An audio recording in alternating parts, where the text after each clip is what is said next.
Hi Internet, welcome to the Greg Troyan YouTube channel, and welcome to Greg's 14 Adventures, a weekly vlog where I discuss my journey through Final Fantasy XIV as a first-time player. I beat A Realm Reborn back in 2022, and I'm finally finishing up the rest of the game. These vlogs are documenting my journey. So for those who watched my vlog last week, I basically played for like 1 hour total because of just a lot of craziness with like problems with my electric and internet. And so, if you've been watching these vlogs, there seems to be like this yo-yo pattern where some weeks I will play like next to nothing. I'll be like, okay, I got like an hour in. And then other weeks, I will accomplish a ridiculous amount and binge like crazy. And this is one of those binge like crazy weeks. So this week, I did the Primal Quests, I did the Bahamut, the Coils of Bahamut, and I did all of the Crystal Tower stuff. So I did all of that this week. Like, that is a crazy amount done this week, and that's even before doing more Palace of the Dead with Summoner Jobin. So, which actually, as of time of recording this, I haven't done that yet. That's going to be recorded in the second half of this video, or second part of this video, my adventures with Summoner Jobin doing Palace of the Dead. I'm recording this a little bit earlier than I record these because I've got a phone call with a buddy during the time I normally record these, so I'm recording this a day early. But whatever, that's behind the scenes sausage you don't really care about as to when I record these, which is usually at like 5 in the morning before work, because that's when I have time to record these. But anyway, let's discuss my journey through Final Fantasy XIV this week and my thoughts on the content that I played through. So, I have my giant list of things to do in 14. Big old list based upon like just different stuff I've read, like this is the essential content you need to do.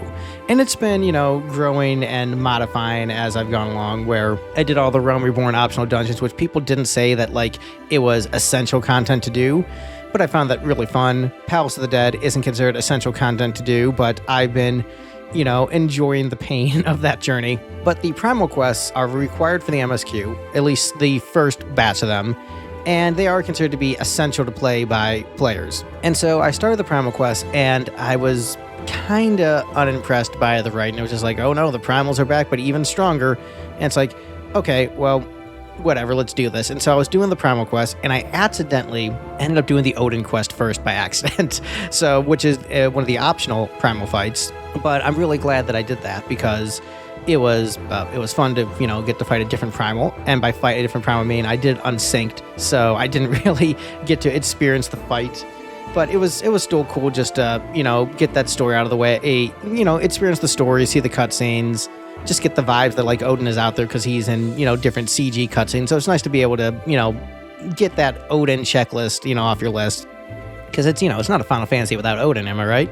Unless it's Final Fantasy 1, in which case I don't think Odin is in that one, or 2. Yeah, the first one he appeared in is 3. Because I did beat all the Final Fantasy games. Content plug, make sure you watch all of my Final Fantasy videos. I did 16 rankings to celebrate the release of Final Fantasy XVI, so there's so much content about all the Final Fantasy games, so watch those. But anyway, so I did the Odin Primal Quest, so then I did the other ones, Titan, Garuda, Ifrit. Sorry, I was just plugging in my external hard drive to check my footage, because I don't have much space on this PC. I'm actually playing with Final Fantasy XIV installed on my external hard drive, because this PC that I'm running has a total of 237 gigs, like period. And I have 46 gigs free. So I just do not have space for 14. So I have to hook up my external hard drive every time I want to play 14. But anyway, so I have my footage labeled so I can remember everything that I did. So I fought Titan, Garuda, and Ifrit. And then I was looking at the content to do, and it looked like the rest of the optional Primal stuff was just the same fights, but even harder, with still basically no story. And I'm not really a guy who enjoys like challenge modes in video games. Like I just don't care. I'm a story guy. I'm about the vibes, I'm about the experience. Like if I go to a theme park, I'm less interested in the coasters and more interested in the theming and soaking up the atmosphere. And so, it's weird that 11 is one of my favorite Final Fantasy games, because that one is stupidly hard, but it has great atmosphere and great story. And so, in the case of like 14, I don't see the need to do like, this is like the super hard challenge mode of the boss. Like I just don't care. So unless there's like a significant good reason to do it in terms of like the rewards I get or a really good story reason, I'm probably just going to skip it. So the rest of the optional Primal Quests, I am planning on skipping. And, on my giant to-do list, it looks like a lot of the optional fights, it looks like there's like a story version and like a intense difficulty version. So like the Warring Triad, or I think it's the Warring Triad or the Shadows of Macaw, however they're pronounced. I forget which one is which in terms of like which one are the raids and which ones are like the optional like duties with like the big boss battles. But either way, I'm not going to do like the extreme difficulty version. I'm just going to do the version that gives me the story, because I don't care about like, and then they got summoned back even more powerful. Like I unless it's like a unique fight. Like I know there's a fight with Kefka at some point, and so like unless the only way to fight Kefka is to do like the super hard version, I'm not going to bother, because I just don't care. So skipping the rest of the Primal Quest, I decide after looking at the wikis. And, and also, like, I saw that, like, some of the extremes were, like, bosses I hadn't fought yet, like Good King Mog extreme version. So I'd have to, like, do all the story stuff in the MSQ coming up, and then be like, okay, now go back and fight this boss again, but even harder. Like, I like momentum in my storytelling, and that's just going to kill the pace, and I'm just not interested. And I think also I did some of those unsynced. So, yeah, there's no point. So anyway, I did all that. And next up on my checklist of things to do in 14 was to do the Coil of Bahamut. And so I was just asking around, shouting for help, and I found one player, Chara Castor, who was willing to do the entire quest line with me all at once, which was really cool. It was really nice. I was only planning on doing the first couple coils, because you have to, the way the Coils of Bahamut quest line is set up is you unlock, like, I think the first 5 all at once, and then you have to do like a quest or 2 in between. Then you unlock the second 5, and then a quest or 2 in between, and then I think you unlock the last 4, is I think the way that it works. And so there's like, big long cutscenes in between all that. And I thought, okay, well, I can do the elite. I thought I was going to do like 1 per day, like ask for help, get someone to do the first coil with me, and then just sort of like wait till the next day, do coil 2, and just that was what I thought my pacing would be with this. But I found someone like, no, I'll do them all with you. And so they did them with me unsynced, Chara Castor. I'm making sure they get proper credits. And they, waited for me while I did the quest and the cutscenes. They're like, no, I got nothing going on. Just take your time watching the cutscenes. I've got other things to do. And so they patiently helped me get through all the Coils of Bahamut in a single day, in a single session, which was wild. I did not expect that I would blast through all that content, but I did, and I'm very appreciative of them for helping me out. And the Bahamut quest line was pretty cool. I do wish I had done the Crystal Tower questline first, because I think in terms of narrative, it would flow better if you do Crystal Tower first, then Bahamut. Just because they've referenced the Crystal Tower quite a bit in the questline. So I think that would have like hit more narratively if I had done the Crystal Tower stuff first, because they don't really reference the Bahamut stuff in the Crystal Tower questline. So it seems like you should do Crystal Tower, then Bahamut. Like, the story still made sense. And what's interesting is that there's a lot of elements in the Bahamut questline that sort of mirror stuff in Final Fantasy XVI, at least the DLC, which I'm blanking on right now. What was it? There's the one that isn't the Rising Tide. I am blanking on its name, and I am not hooked up to the internet right now. What is the name of that? Echoes of the Fallen. I organically remembered it. I did not look it up. No one is going to believe me because this is pre-recorded audio, but I actually remembered it was Echoes of the Fallen. Echoes of the Fallen and the Bahamut questline have a lot of parallels in terms of like some of the aesthetics, the lore. And so it's interesting because 16, I think, was in development. I think it started in development around the time of Heavensward. So it's interesting, like, what ideas were shared between the two projects, made by, a large chunk of the same teams, both a Creative Unit 3 or Creative Business Studio 3 at the time.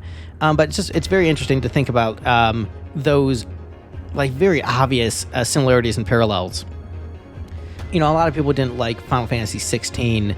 I think a lot of people felt like Final Fantasy 16 didn't offer anything new narratively to the JRPG genre, and that was sort of just a remix of old Final Fantasy ideas. And a lot of 14 fans felt underwhelmed by the story, and I could see where you could feel underwhelmed by it if you had the Coils of Bahamut questline doing something similar to what Echoes of the Fallen did later, and then you can be like, oh, did 16 do it as well as 14 did it years ago. I really liked 16. I think people are way too harsh on it. It's kind of wild to see how many people like glaze Expedition 33 and hate Final Fantasy 16. And I think the quality of the two are a lot closer than people care to admit. But I think there's certain factors that made people more inclined to give Expedition 33 credit, like the smaller team. You know, there are some like really bold choices with the storytelling, but I also don't think that 16 told a bad or weak story either. But that's a whole can of worms. But anyway, enough about Final Fantasy 16 and Expedition 33.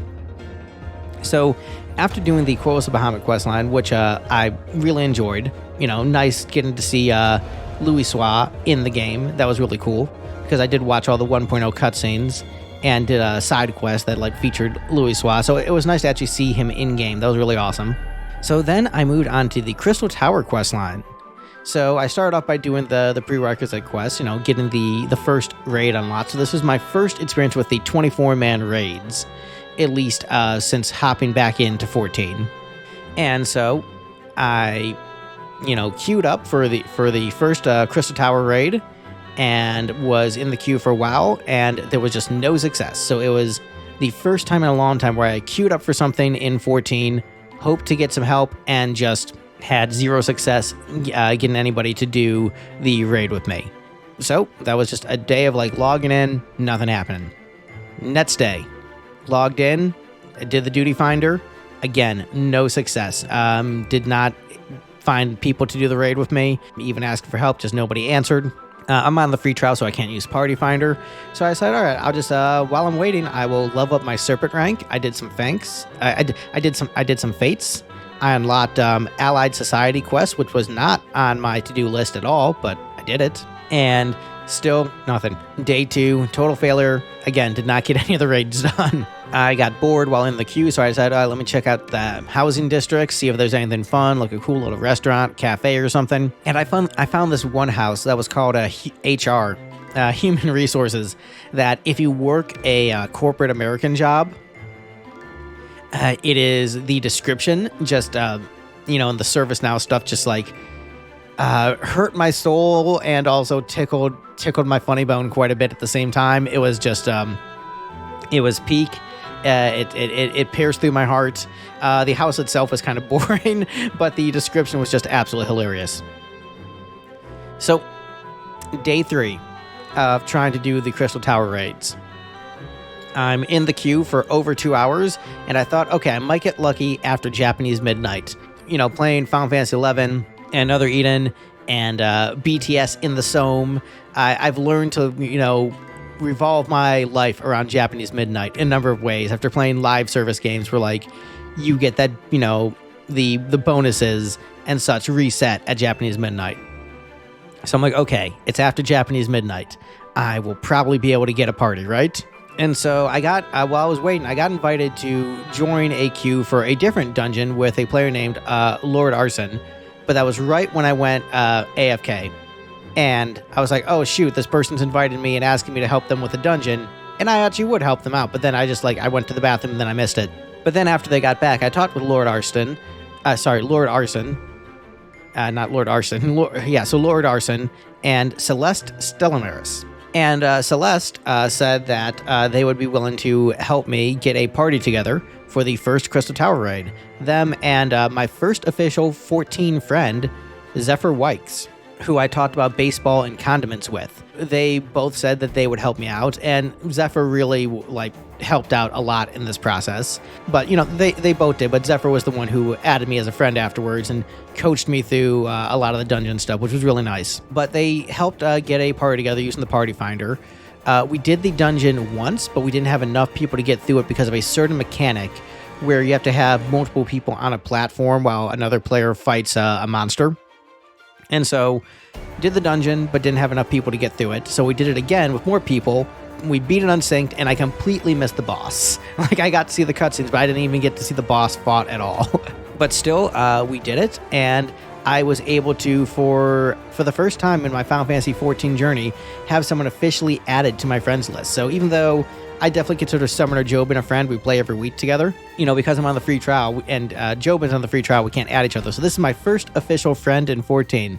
So thank you, Zephyr, for helping me getting through that first Crystal Tower raid. It was really appreciated. And so then the next time I logged in to try to do the Crystal Tower raids, because I had, 2 left, but you can only unlock 1 at a time. So I'm like, okay, this is going to be, I'm going to be lucky if I get 1 of these raids done per day. So I met a player named Spectacular, and after doing a dance party with them, they and a player named V Wyvern Strike recommended that I go to the server Exodus, because they say on Exodus people are doing raids all the time. That's like a raid-friendly server where people go there expecting to party up for raids.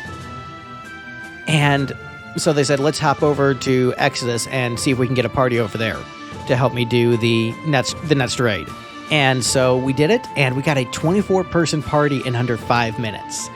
And so I was getting really frustrated with the raids, because one of the things I really never liked about 14 was the queues and waiting to do content, and what a momentum killer that was. And I was waiting, multiple days to do required story content you need to do to get past the MSQ. And I was thinking to myself, I know there's a bunch of raids coming up and people say the raids are awesome, but I was thinking I might just eliminate those from my list, because I just don't want to wait days to do the City of Rabanastre. I'm not even the biggest 12 guy. I like 12 a lot, but do I want to wait multiple days to do a raid based upon 12? And Nier, I know the story would be great for those raids, but do I want to wait multiple days for that? And so I was thinking, and I might just watch the raids on YouTube and skip them. But since I found Exodus, now I'm actually really looking forward to the rest of the raids, because, doing the last 2 Crystal Tower raids unsynced, they were great, and I got to play them as intended by the developers. They were an incredible time. I love Final Fantasy III, so the music callbacks, the boss callbacks, I loved all the story callbacks with Une and Doga, Zand, Cloud of Darkness. I like Final Fantasy III a lot more than the average fan, and so I loved it. It was a great experience. And so doing all those Crystal Tower raids was a ton of fun. I absolutely loved it. So I finished up the Crystal Tower raids this week, the Coil of Bahamut, the Primal Quests, so now I'm finally ready to move on to the MSQ. So the only other thing I did in 14 this week was I did some duties as a Gred Troyan, my alt character, who was my original main character, but has since become my alt. Laito Baruha is my main now. But did some duties with Gred Troyan to pay for 999 high potions and to get some better gear. And then after that, I did Palace of the Dead with Summoner Jobin, which is in the future at the time of this recording, but is in the past at the time of this video. So the next segment is going to be all about my adventures with Summoner Jobin doing Palace of the Dead this week. And I really hope we actually got past floors 11 through 20. I really hope we got past floors 11 through 20. Future me, did we get past floors 11 through 20? No. Sorry, past Greg. Sorry to be the bearer of bad news, but you did not get past floors 11 through 20 in Palace of the Dead this week. So you did do 3 runs with Summoner Jobin this week. So you attempted Palace 3 times and did not get past floors 11 through 20. So the first run, it looked like things were going okay. You actually got 1 level higher than you normally got when doing runs of Palace of the Dead, and you thought, okay, we've got plenty of time, we're 1 level higher, our ether pool gear still isn't great, but we've got a solid strategy, so let's do this. And so you fought the boss, but Summoner Jobin unfortunately got knocked out pretty early on in the fight. You were carrying it pretty well, but unfortunately it did not last, and boom, failure. Yet again, losing to the boss on Palace of the Dead floors 11 through 20.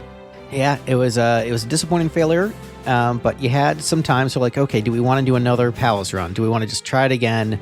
Do we want to brute force it? We talked about, do we want to brute force it? Do we want to try to open up a separate save file to increase our ether pool gear? Or do we want to see if someone would just carry us through Palace of the Dead floors 1 through 50?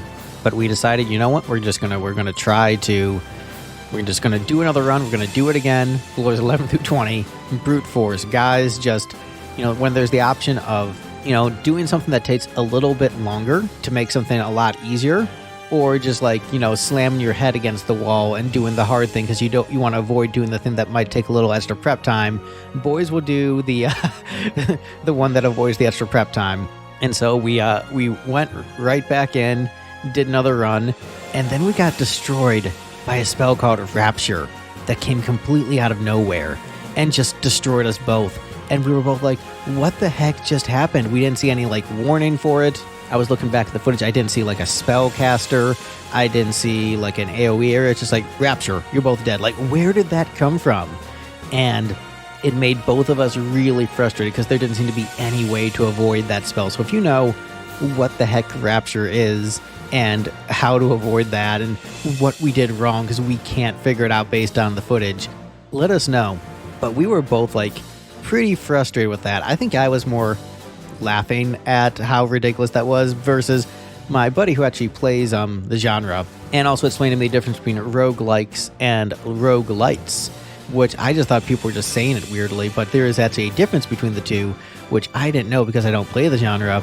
He started giving me his opinions on it and the things he didn't like about Palace of the Dead. You know, I think he was definitely a bit grumpy, which is understandable given how ridiculous what we dealt with was. But I made the observation as someone new to the genre that seemed that the Palace is a hybrid between roguelikes and roguelites, where there is that, you know, loss of progress and, you know, starting from scratch of the roguelikes, but also the, you know, sort of progress of the roguelites, and sort of like a weird hybrid between the two. But anyway, we decided to do an experiment to see if we did run floors 1 through 10, if that would increase our ether pool gear.